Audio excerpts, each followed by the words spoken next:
So just the other day, I got a really nice comment from a viewer who was saying that they really enjoyed watching me just talk about the math and just about making video games in general. And they said that they were studying to learn game design and hope to be a game designer like me one day, which is the nicest thing ever to say. I mean, that really made my day. That really made me feel good. But yeah, it really made me think back to how I used to think about what I wanted my future to be like. And how, I was always thinking about like one day I'll become an actual game developer. And I kind of had this image in my head of what that would be like. And I've kind of learned that things really didn't turn out the way that I thought they would turn out. So a couple weeks ago, I made a video telling the story of the very first video game I made when I was 13 years old, a long, long time ago now. But yeah, back then I was just doing it as a hobby, and eventually I got to the point where I wanted to take it a little bit more seriously, especially once I graduated high school, and I really felt a lot of pressure to decide what I was going to do with my career, or, what I was going to do with the rest of my life. But I decided that I was going to pursue becoming a video game developer. So I think back then, when I knew nothing about how video games were made, well, I mean, I guess I knew a little bit about how video games are made because I had made a bunch of little 2D games using the Game Maker engine. But I think I always just assumed that to really become a real game developer, you had to be working with a team. And in my mind, that meant like a big team, like a full-on company. So I signed up for a couple of classes for video game design at my local community college. They weren't like, super in-depth classes. They were really more of just like an introduction to video game design. One of the assignments that we got in that class was to join an online forum that had something to do with video game development. So I found Unity 3D and I joined that forum, and that was really cool, just learning about that engine. And I met somebody on those forums, and we talked about, like somebody on the internet who I never met in person. And we talked about making a video game together, and we kind of landed on the idea of making a game that was kind of like Star Fox style video game for the iPhone. And after a few emails, I just ended up falling out of contact with that person. And, so I was back to square one. I was alone, and I just decided to just go for it myself. And in my mind, I was thinking this would be a learning experience, and this would be something I could put on my portfolio to one day prove to a video game company that I was capable of making video games and get a job making video games. But yeah, eventually I discovered Game Jam games and found out that's a really, really good way of collaborating with other people. So there's a couple of game jams. I think the first game jam I did where I collaborated with somebody was Jesse Etzler, who I spoke to the other day, which is really awesome. But we had a lot of fun making a game called Die already. And we made that game in 72 hours. So that was just a lot of fun.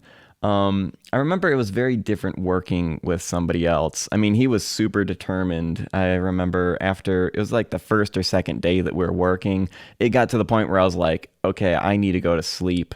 And he ended up like staying awake and pulling an all-nighter. It was a fantastic learning experience, and it was just a lot of fun in general. So the next game jam game that I did with another person was Galactic Ring of Doom, where me and Frozen Pixel Studios teamed up together to make a game in 10 hours. And that was pretty fun. I feel like we didn't quite click together quite as well. I think maybe part of the reason was that we didn't split up the jobs. I think we both did a little bit of artwork and programming, like each of us. We really should have split it up so that one of us did programming and one of us did artwork. So it was really tricky trying to get our programming fitting together. And the game, I guess in the end, like the game itself was pretty cool. It was a pretty fun little game. But yeah, I mean, we didn't end up clicking together quite as well. So the next game jam game I did after that with somebody else was with uh, Daniel SND and Pixel DJ. The three of us teamed up together to make Go Home You're Drunk in 72 hours for the Ludum Game Dare game jam. And that was probably one of my favorites. That the game itself, like there is just no way I could have created that kind of a game on my own. So that was a really good example of how teaming up with other people can really open up possibilities that, just aren't totally possible just on your own. Like the two of them brought in artwork and sound design that there's no way I could have pulled off on my own. And the whole product together was a really, really awesome game. It was actually kind of strange. I mean, we released the game. It was a web browser game, and it didn't really get like a ton of attention. Like we made like a YouTube video on both of our channels, just saying like, "Hey, look, we made a game," and got who knows, maybe like 1,000 views, something like that, like an average YouTube channel kind of amounts. And then like a year later, some bigger YouTubers started to discover the game, and it got to the point where like Markiplier and PewDiePie and a bunch of big YouTubers actually played the game. So it was crazy to see these YouTubers playing the game and having so much fun. Uh, let's see. Oh, didn't Jacksepticeye also play it? I mean, yeah, it was wild. It was so crazy. Like this game that I really liked, but like completely forgot about, was now being discovered like a year later. So I mean, that was just a really cool experience. That was really cool. Okay, so I guess that pretty much concludes all of the major game jam games that I have done. So like after that point, I never ended up finding a team that like I really clicked with. I did try to apply to a job for a video game company and an internship for the same company later. That's a whole nother story. I definitely got to make a video on that. But yeah, so I felt really, really lost, and I was starting to feel really lonely. So I was making video games in my parents' basement. Now I've upgraded. Now I'm making video games in my friend's basement instead of my parents' basement. So big upgrade. No, it's actually really cool. I was feeling really, really lonely making video games in my parents' basement, and I felt like, I don't know, I just wasn't finding success. I always thought that success would be given to me through somebody else, like whether that's a company or an indie video game company or a small team. Like I just felt sick of being alone and having everything be on my shoulders. And yeah, I was feeling depressed and desperate. And that is when I made the worst mistake of my life. And people who have seen my videos before probably know the story that I'm talking about. I signed an LLC agreement with my friends. Unfortunately, I was just in a really desperate position where I was like, I have nothing to lose, which was the stupidest mistake I ever made. I mean, I had nothing to lose, but signing that LLC agreement meant that anything I gained after that point, I would then have to lose. So yeah, it was a terrible situation, and I didn't realize that until, I don't know, 2 years after I signed that stupid piece of paper. So yeah, I should probably stop talking about that because it's just drama that I don't want to reignite again. But anyways, yeah, so that is a major, major risk when you team up with other people, is that you might find out 2 years later that they were absolutely the wrong people to team up with. And then at that point, you have to just abandon everything. And that really sucked. So I had to abandon the game and start over. And yeah, I was feeling, God, that was the most depressing part of my life. Like I just felt like such a failure. Like I had lost everything, and I felt like I was completely alone. But anyways, this friend, this real friend, different than the other two friends, my real friend, he really wanted to help me get back onto my feet because he was a very, I mean, he still is, he's a very, very productive person, and he really knows how to just get a job done. So he really helped pull me out of this rut that I was in. I mean, I was so depressed, but he really pushed me to keep going and not give up. And we ended up getting in contact with somebody who wanted me to make he wanted to hire me as a contractor to program like a simulator training program for a scaffolding system for his company. And, it sounded kind of cool. It wasn't a video game, but it was, you know, working with a video game engine and using all the programming skills that I learned at least. But something about it just didn't feel right. Like to this day, I can't really put my finger on it. It just wasn't in my heart, I guess, is the only thing that I can really say. And my friend was like, setting up meetings with this person and trying to get things move along. And, it got to the point where I told him, no, like, I don't want to do this. And when he asked me why, like, I didn't really have a whole lot of logic to tell him why I didn't want to do it. All I knew was that this was not what my heart tells me to do. Just something like in my gut.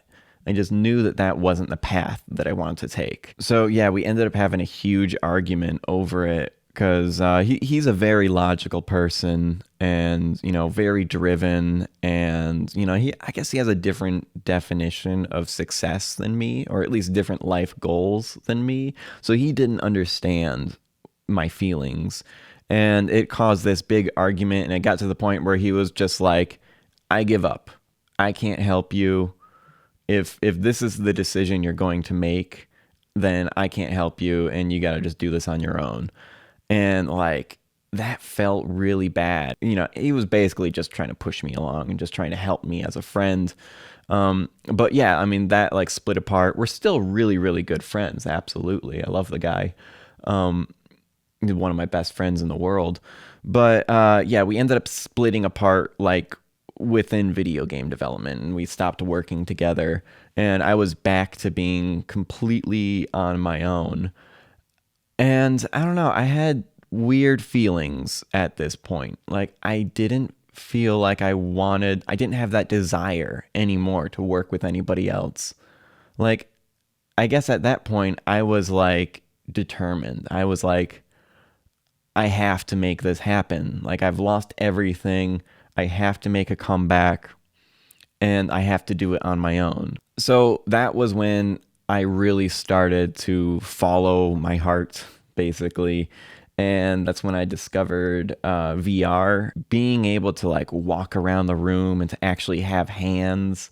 It was mind blowing, and just everything in my being, like I couldn't make myself stop thinking about the Vive. I was just drawn to it so strongly, even though like I was working on other projects at the time that, I knew that I really should finish these up first before I move on to anything else, but I couldn't make myself stop thinking about VR. So I just started prototyping a sword fighting game, and in not very much time, like I think it was like 3 or 4 months of development, I just made Swordmaster VR, and I just went for that hardcore. And yeah, because I was working alone, I think I ended up having a lot of flexibility. Everything was all in my head, so I was able to make all of the decisions, and the game didn't turn out exactly the way I originally imagined it would. Like if I had like written a plan out on paper, if I was working with other people, I would have been obligated to follow that plan. And it's much harder to deviate from the plan when you're working with other people. But working alone, I was able to create the game much faster. I mean, I think definitely aspects of the game would have been better for sure if I worked with other people, especially the artwork. Yeah, it ended up being a success and it was crazy. Like it was like finally some redemption, but it took me out of my depression finally. Well, no, okay. Getting the Vive took me out of my depression.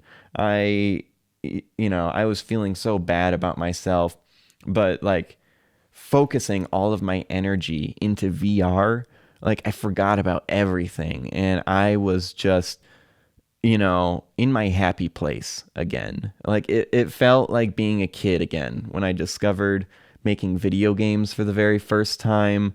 I was just happy. I was just having fun making the games. And that's what I felt like again, making Swordmaster. It, I was just happy. And then releasing it and actually having a good amount of success to the point where I could actually like justify working on making video games full time. It was just incredible. Like it it finally felt like things were falling into place. And I think that was when I discovered like, you know, maybe this is just who I am. Maybe I do. Maybe I'm just that developer who just makes games alone. So after Swordmaster, I started working on Jet Island, and that just reaffirmed everything even more. Like, I knew that making games alone was something that I probably wanted to do, but I wasn't like 100% sure. It was more like I felt like maybe this could work. Like maybe like as long as I just keep full control over what I'm doing, maybe this could work. But I still thought in my head like I really need to hire contract artists and cuz I just can't do that part on my own. I started working on Jet Island and I kept going back and forth. I tried working with some artists, and some of that artwork did eventually make it into the game, but then some of the other artwork just wasn't the right fit. Like I couldn't put my finger on it, but it just didn't quite fit for some reason. And like Jet Island was such a strange dreamlike experience working on that whole project for 2 years. And at first, I thought it was going to be a capture the flag style game, just like the game Tribes Ascend, because that's originally where I got the inspiration for sliding up and down hills. Um, but yeah, it was such a dreamlike experience because I ended up getting the multiplayer to work, which is a whole nother story that I got to talk about in another video. But long story short, I ended up hanging out online with these other beta testers, and we became friends and just explored the world together and playing our own made up games within the world and just hanging out and talking. And I realized that this shouldn't be a game where people fight against each other. It should be a game where people explore and have fun together. But the more and more I worked on Jet Island, the more I kept discovering things that I did not expect. So I was trying to build the game. Like I remember just designing the islands. Like first they were just these low poly um like islands. I was kind of like building the shape around, and I was trying to figure out like what is the edge of the world going to be? Like how do I limit the player? And then I kind of discovered like what if I make like a bowl shape under the world so there is no edge. Like you go over the edge and there's no like physical boundary stopping you. Like the whole world is a floating island in space. So I made that, and that was really cool. Then a lot of people suggested that I add hook shots to the game, and I was like, no, that's not gonna work. But then I like tried it, and I was like, okay, let's just see what it would be like.